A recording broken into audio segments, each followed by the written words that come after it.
Et bonjour, bonne année 2026. Bienvenue dans cette nouvelle année. Bienvenue sur Mythes et Rêves pour la première présentation 2026. J'espère que vos fêtes se sont bien passées.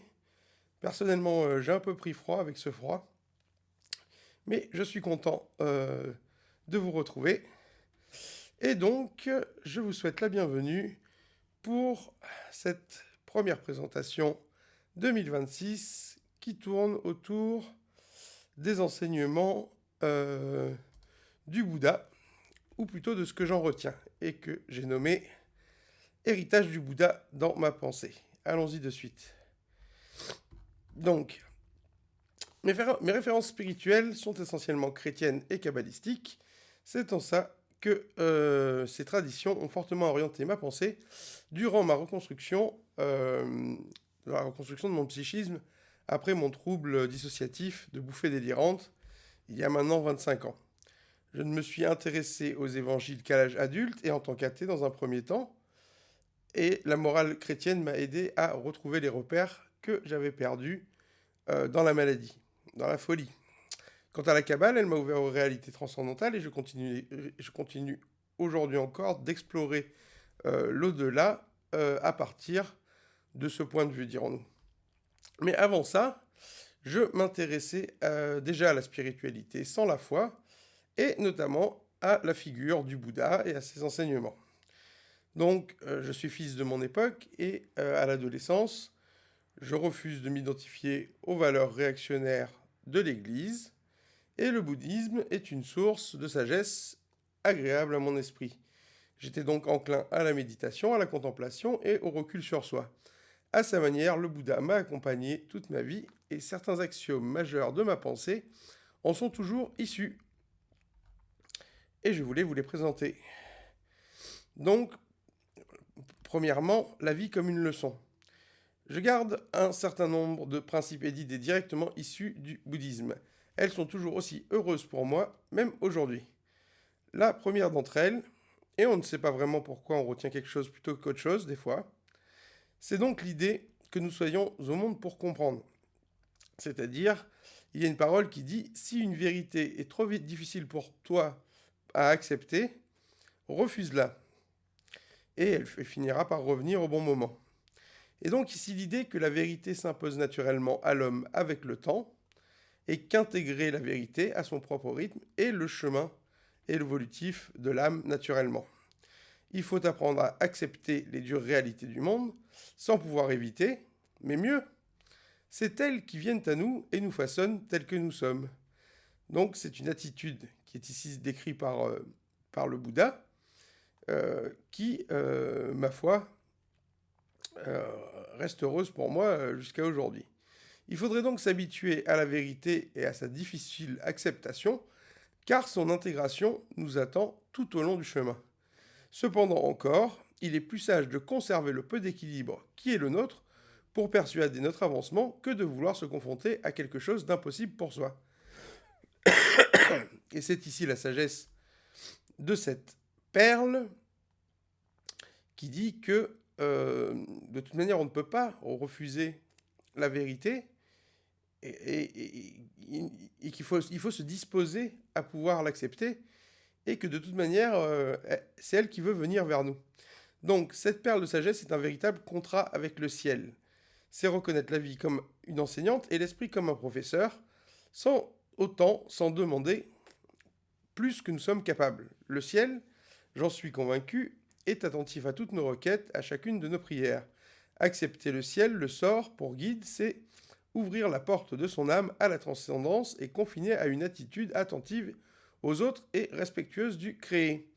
Donc se considérer comme un apprenant, comme le disciple de l'existence, c'est un premier lien qui nous attache à notre inconscient, à l'altérité en soi, et donc sous le signe du respect. C'est donc une attitude respectueuse de l'autre et de la vie.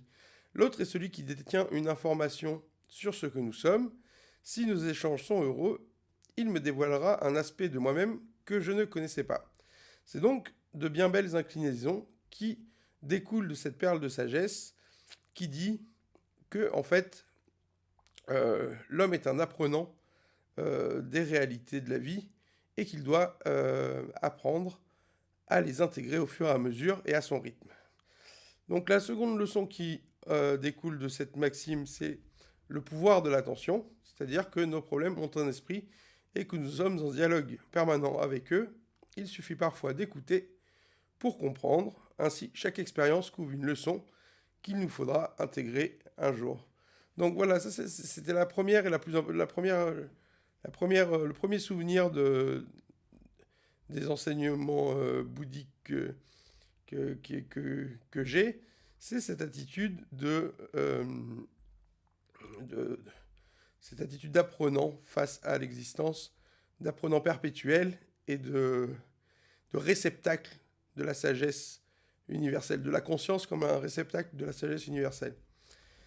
Donc en deux, souvenir et actualité de cet enseignement, une seconde morale heureuse pour moi, issue du bouddhisme, est l'accueil de la dualité. Je me souviens de cette maxime qui dit que le bien est bien pour soi et pour les autres, et que le mal, au contraire, est mauvais pour soi et pour les autres.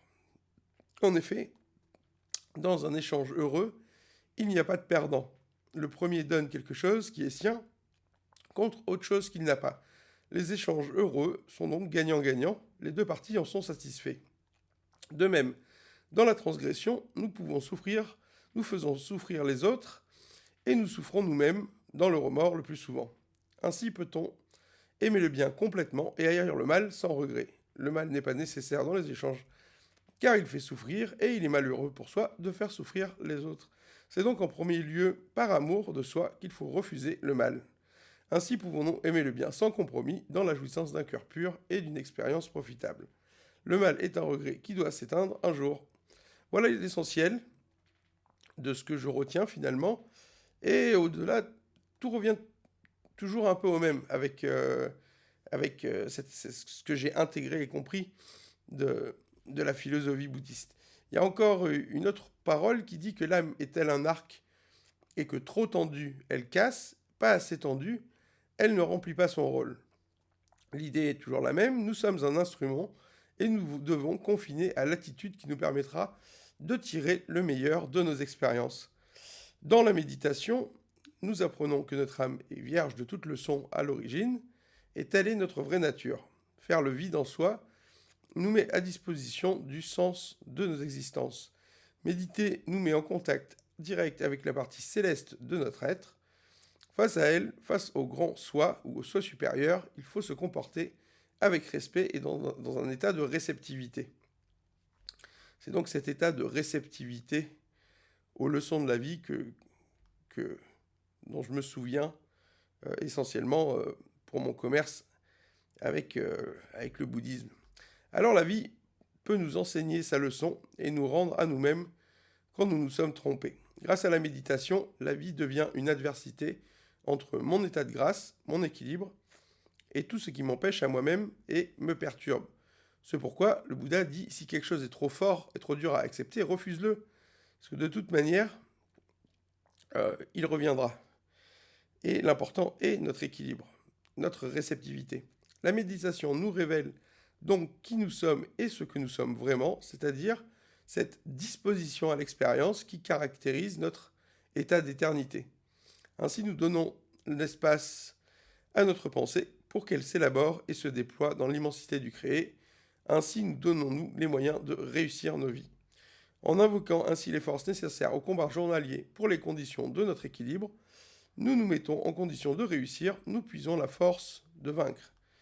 Oui, alors là, c'est vrai que la méditation est très importante pour moi, et que c'est grâce à elle seulement que j'ai réussi à me reconquérir après mes difficultés.